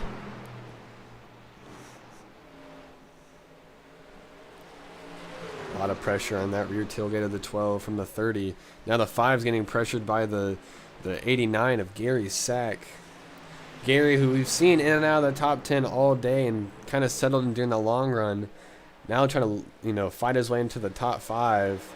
From the looks of it, very respectable driver and not really that aggressive, which is kind of nice to see. As you see the battle heating up between Alex Kirfan and Cameron Caldwell. 30 car, Alex looking at the inside, really pinching him off the corner of turn 2. And even behind him, this battle is really heating up in this little pack. You have Gary looking at the inside of Justin and Alex looking at the inside of Cameron. really great battles here at Phoenix as the 30 is going to try to slide up in front of the 12. 12's going to cross over, going into the dogleg, going all the way down to the inside wall. What will that do for his momentum as the 30 is going to try to run that house high line and cross him back over? A lot of crossovers here at Phoenix. You can really do that in 1 and 2. Maybe not as much as 3 and 4 as Alex is back on the inside of Cameron. And during that whole kerfuffle, 89 of Gary Sack cleared Justin Durand, and now his turn to start looking at this battle as they're still side by side coming off of turn 4.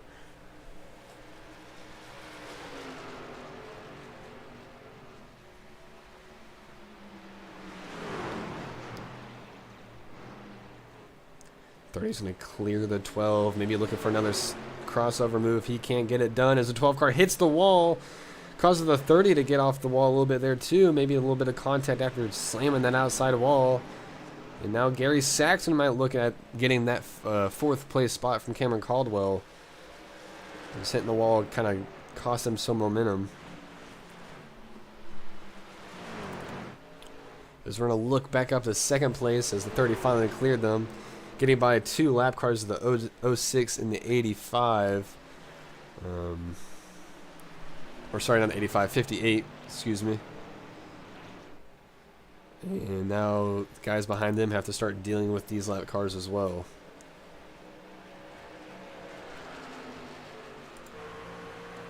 You are obviously at the point in the run where the handling's falling off and all these guys are making mistakes. We just saw that from Cameron Caldwell, obviously, and going to continue the battle and way through this high attrition run, this very high attrition race that we've seen as they go past the 06 Severo and Siciliano again.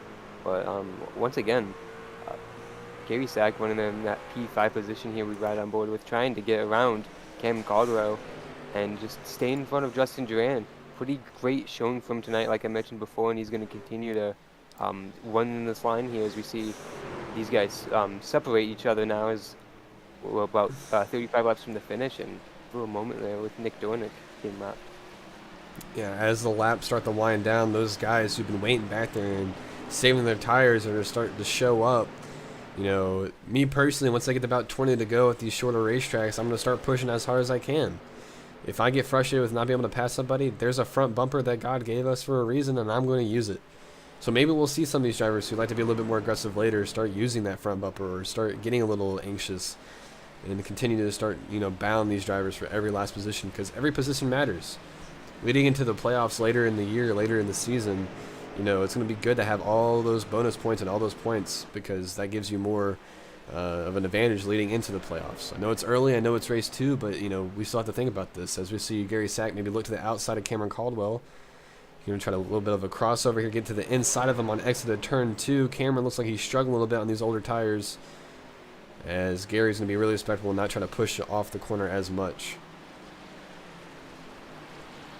So go down to turns 3 and 4. Looks like Cameron might be just a tiny bit better center, and Gary a little bit better on the exit. As we've kind of hit that threshold of tires where you're going to start struggling for grip everywhere. You know, the track is cooling down, but that doesn't mean that the track's going to eat at those tires any different. So it's going to be really interesting to see, as, you know, we're still have a good little bit left in this race, good little chunk left, how much more tires going to wear and how much more these drivers are going to say, you know, holy mackerel, my tires are horrible. And, you know, it's going to be really interesting to see what happens, as it looks like Cameron gapped Gary just a little bit there on the last lap. As that last lap, he ran a 28.2 and Gary ran a 28.4, so 0.2 better. But just like this whole race, Dakota Knoll, your man up front, has just been dominating. Almost a whole 10th faster than everybody in that top 5, 1/10 to 2-3 faster than everybody. He's led almost every lap in this race, and he so far has a 2.5 second gap on second place of Dalton Kelly, who is just doing his best to try to reel him in. Probably running the best lap times of his life on old tires, just trying to catch him, because time is running out.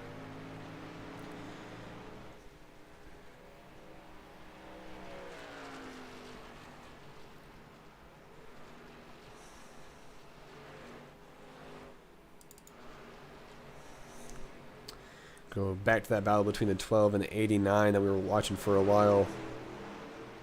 As it's the closest battle on track so far from what I can see, as these two drivers are kind of even. And, you know, we had a little bit of a gap there from the 12 of Cameron Caldwell to Gary Sack in the 89. But Gary Sack's starting to reel him back in as he's got a good run coming off of 4. Looking to the outside of the 12, going into turn 1. Maybe you want to try that crossover move he tried earlier.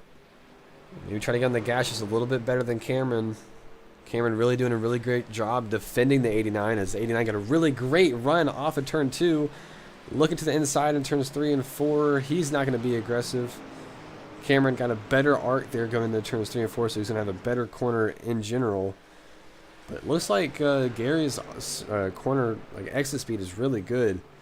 So it looks like that's what he's been doing really well at, as he's going to be right back on that rear tailgate of the 12 truck of Cameron Caldwell.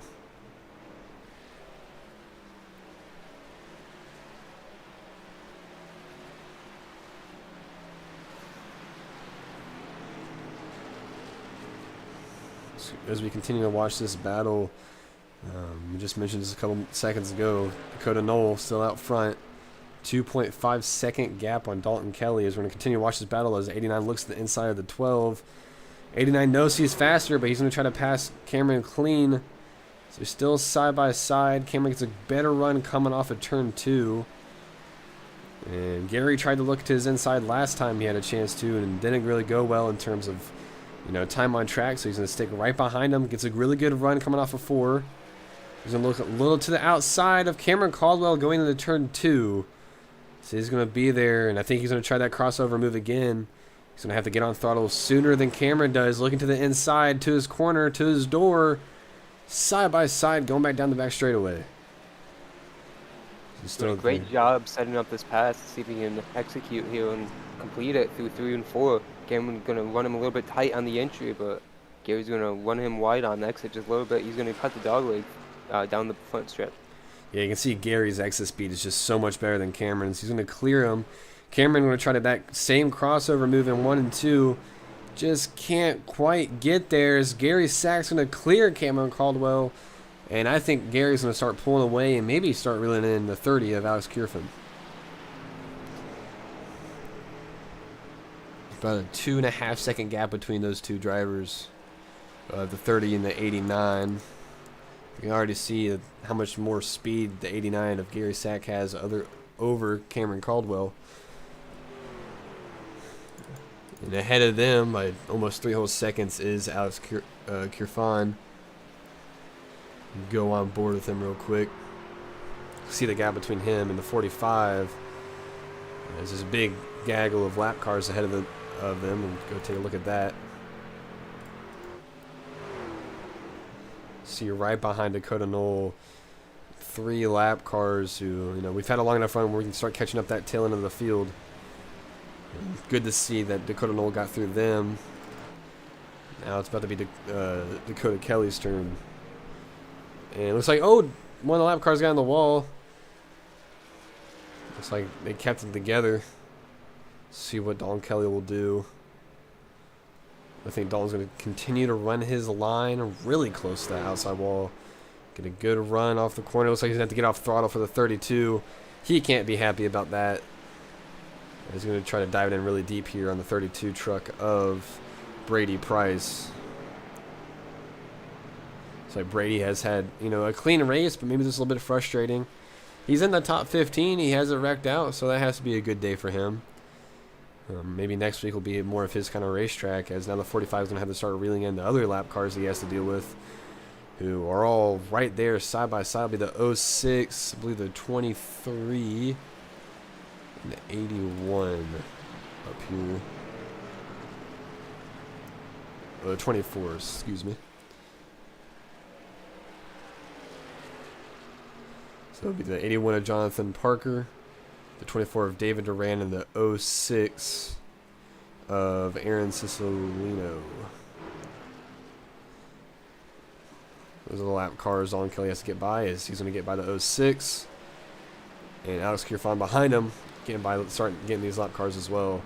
This is one of those things at these shorter tracks that you have to deal with is lap cars, lap traffic. It can be really frustrating at tracks like Martinsville and Bristol, when you're trying to chase down that leader and lap cars are getting in front of you, or you're the leader and the second place is on your neck, and you have to get around these lap cars. And in NASCAR, it's not, you don't have to give way to the leader.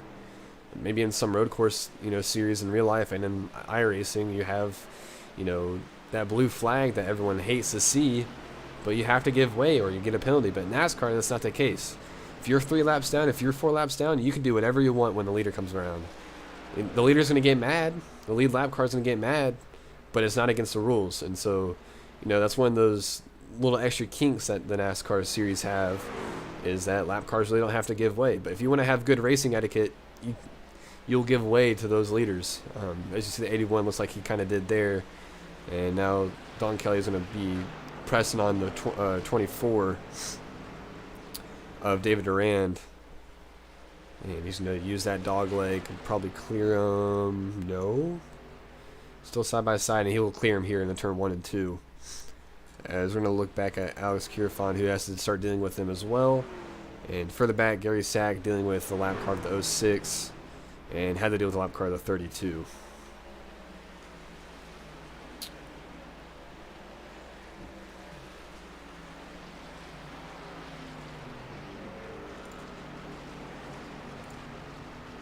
So Adam, we've been watching this race for 135 laps now.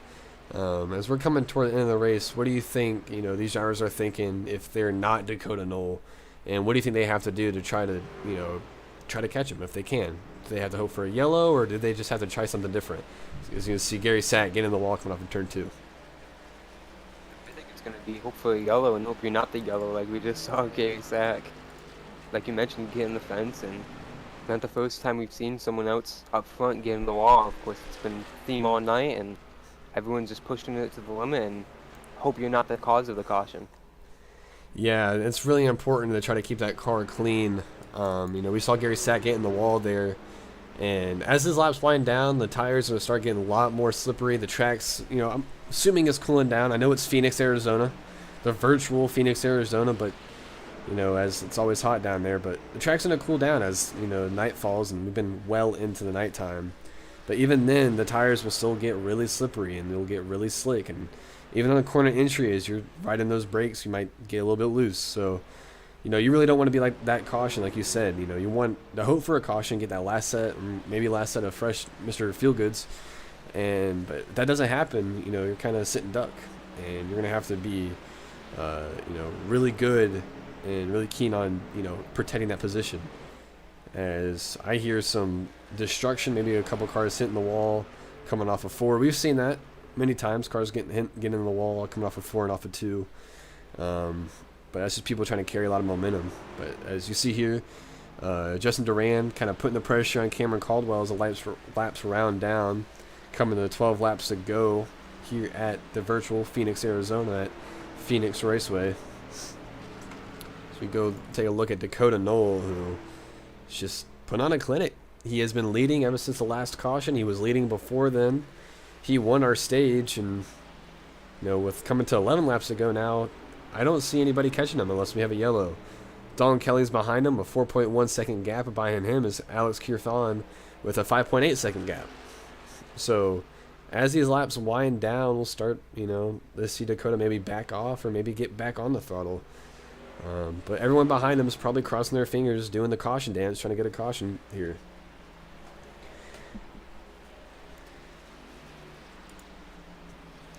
You see he's coming on the back tailgate of the 98 truck. He was doing really good earlier, was battling in the top 5, top 10. Got caught on old tires, fell back, and then got caught up in an accident. Really unfortunate for Jeremy Richmond in that 98 team. That beautiful, looks like a military aircraft or military vessel type paint scheme. Really nice paint scheme there for the 98 of Jeremy Richmond. So we're coming to 9 laps to go.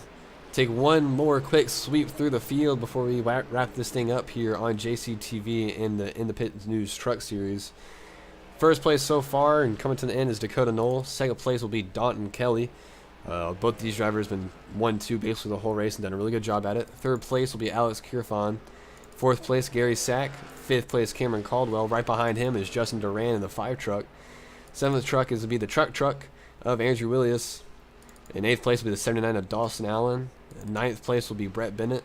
And 10th place, getting a good top 10 finish, clean race. Talked to him throughout the race here, Josh Coppernell. Right now, sitting in the 10th spot, last car on the lead lap. And that will round out our top 10 and our lead lap cars, as you'll see Dakota Knoll slowly start reeling in Josh Coppernell.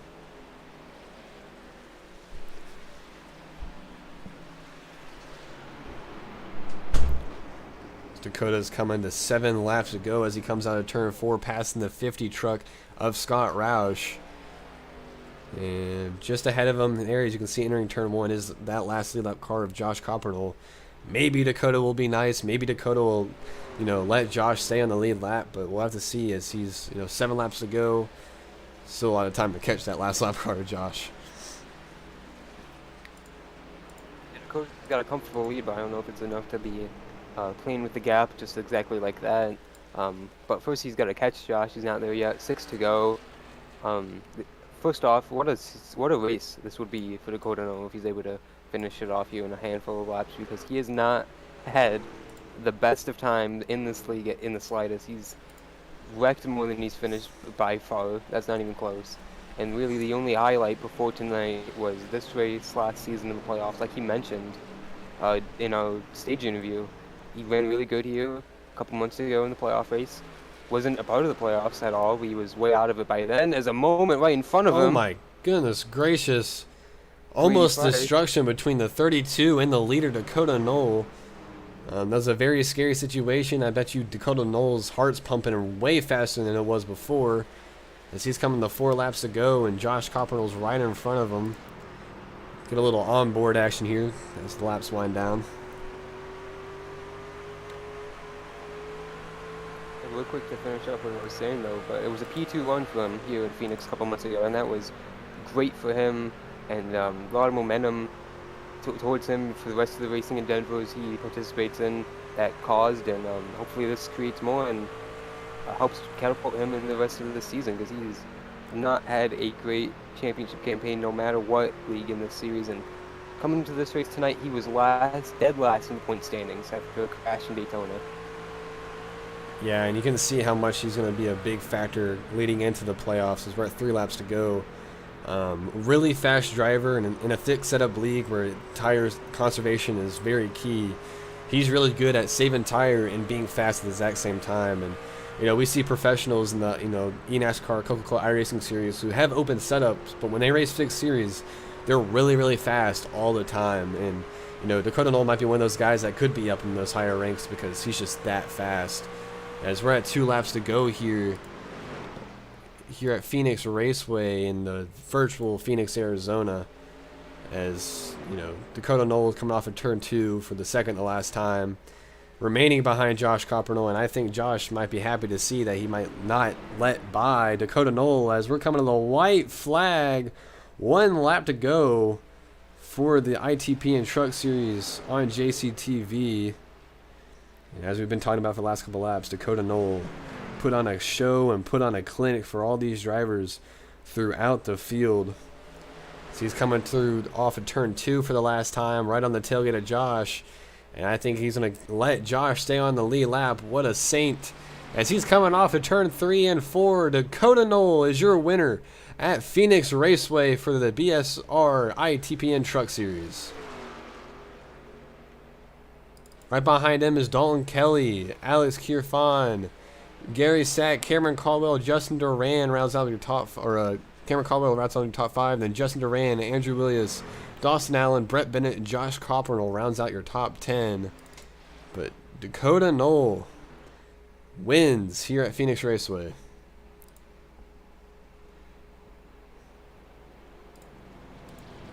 And see him burn it down as we're going to take the top 3 for an interview here in just a couple minutes.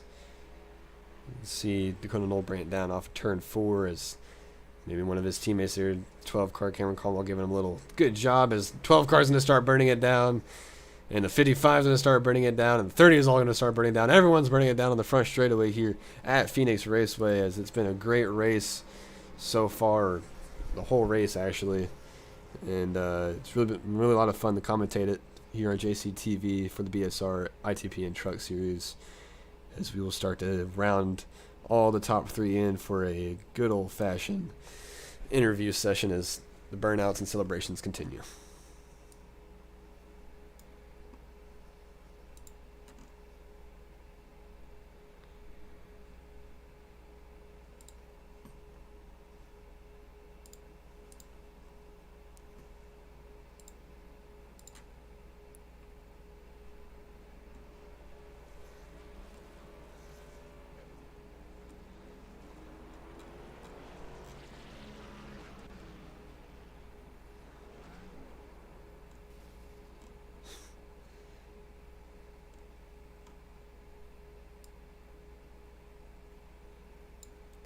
Dakota Knoll, our winner for the Phoenix race here in the ITPN Truck Series. Dakota, what a win, what a race, and congratulations on getting the win.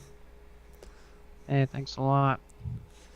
Just tell us what's going through your mind, going through all those lap cars and had that moment with the 32 truck there late. Just tell us what happened there and, how your whole race went. Oh yeah, I got pretty nervous with they were like almost fighting 3 wide there for a little, but I got through there, and then I don't know what the 32 is doing. He kind of like went in the middle, and I just guessing where he was gonna go. Got kind of a little nervous. Well, you did a really great job tonight. Congratulations again on the win. Is there anything else you want to say? Anybody want to tip your cat off to as you sit there on the O'Reilly side in the middle of, I guess, 3 and 4? Just my Cameron for believing in me.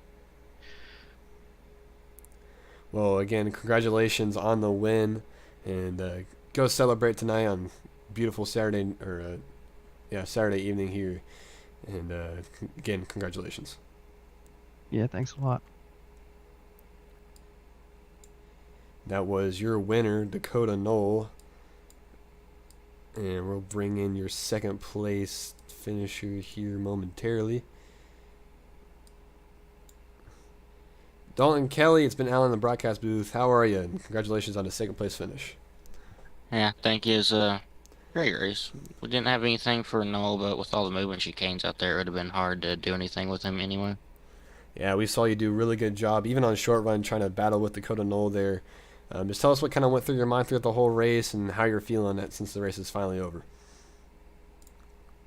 I mean, we had a great run, but with the moving chicanes that were out there, we just kept losing more time than we gained whenever he went through them.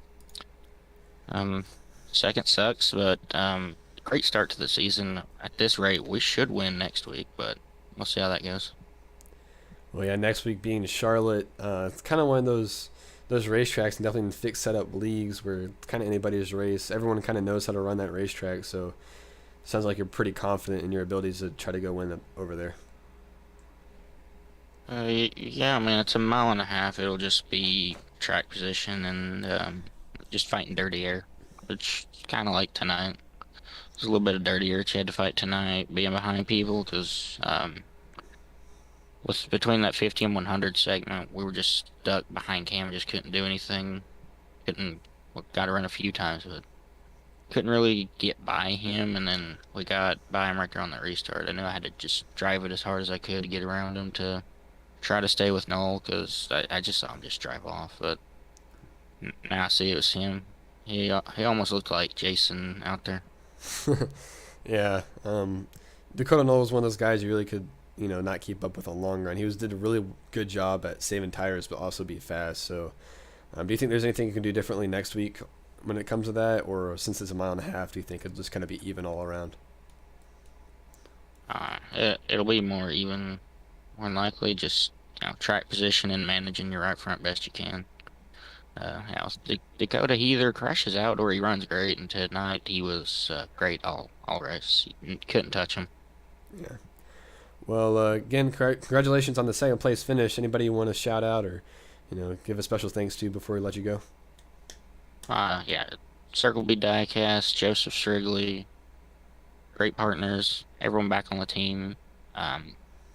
Phil and Cammy Bennett, obviously, Daddy Dawson, Brett, Brian, Toasty, Danny, Andrew, I could probably miss him more because we get like a new model every couple weeks. Well, again, congratulations, and go celebrate with your team and family, and we'll see you next week. Thank you. Hopefully. Yes, sir. That was your second place finisher of Dalton Kelly. We're bringing in your third place finisher, Alex Kirfan. Alex Kirfan, I'm pretty sure, I'm hoping I'm saying your last name right all race. Congratulations on your third place finish, and just tell us how your whole race went. I'm sorry, but it's Kurfan. But yeah, kind of a unexpected result. I feel like I don't really feel like I was a top 3 car.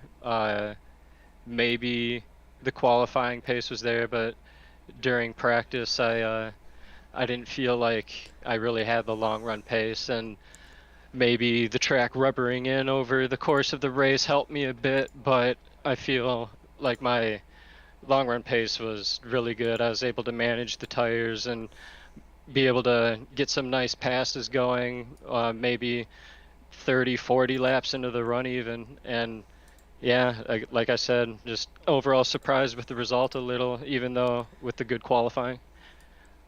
Well, we thought you did a really good job up here, battling with lap cars and even on lead lap cars, and came out with a third place finish. Over the course of the whole race, how were you feeling when it came to tires and, again, battling with those lap down cars?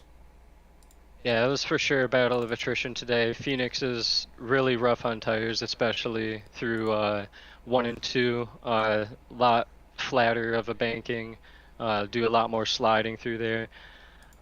Keeping your tire temps down also was a huge factor. You start getting really tight, pushing up the track when your tires start getting really hot, and then you contribute more to the degradation, and it's all downhill from there. But I feel like I was able to keep it stuck to the track better than the cars or the trucks around me, and I was able to put it there on podium today. Well, good job on that and the podium finish. And is there anybody you want to tip your cap to, or shout out before we let you go? Yeah, I'd always like to thank my friends and family for watching. I'd like to thank Kerfans Market for sponsoring the truck. I'd like to thank C2 Graphics for the great design on the truck. Cameron for running the league, running the team, having me on the team each season. Yeah, it's been great. Thank you to Alonso also. Well, again, congratulations on that third place finish, and we'll see you next week. Yeah, thanks. Great broadcast. Thank you. And that was your third place driver of Alex Kirfan. I'm going to butcher that name a lot. But we're going to have one more little special interview here for Josh Coppernell in that 42 truck. Josh, how was your race? And Adam, you can take it away here as well. Yeah, Josh, we talked to you a little bit late in the going that you just wanted to make it to the end. You did, and Dakota actually let you make it to the white flag, and you were able to complete all 150 laps here inside the top 10. Yeah, I jokingly told Dakota, I said, if you pass me, I'm going to be mad at you forever. I was kidding, but I really wanted to finish on the lead lap. So first of all, big thanks to Dakota. Also, a big shout out to Dakota for the win. I know Dalton said it. He either runs up front or he gets involved in a wreck, and I don't. It's awesome to see Dakota win, but I can't believe we actually got a top 10.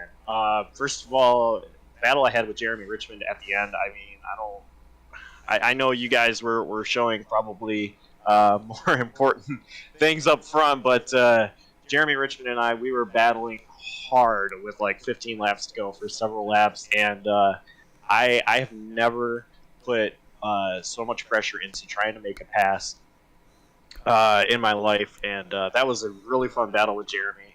He said that he was having a lot of fun. I keyed up. I said I'm not. I really was. I was just messing with him. But, top 10. I don't know how we pulled it off. That was incredible. Yeah, indeed, and we saw a bunch of crashes. You kept your nose clean. In fact, right after we got done talking with you the first time, there was a crash right around you. How was it out there? We've heard a couple of driver comments about all the lap trucks. How was it? How on the racetrack, just trying to navigate everything going on tonight? I mean, as far as the lap truck again, I got packed from behind, and I really don't want to talk about that because I don't want to call people out like that. But I know it was tough to get around some lap trucks. Others were very respectable. But as far as that incident there, I know exactly what you're talking about. So I don't know if we were like 3 wide or what, but I thought I was clear. And then I started to come down. I realized Brady Price was inside. Thank God we didn't make contact. I quickly wheeled it to the right. Jeremy did a great job at not getting into the back of me, and then there was a big wreck behind me. So I don't exactly know what caused the big wreck behind me, but I'm just so glad that I didn't get into Brady or Jeremy, and whatever happened behind me didn't take out myself. But yeah, it was.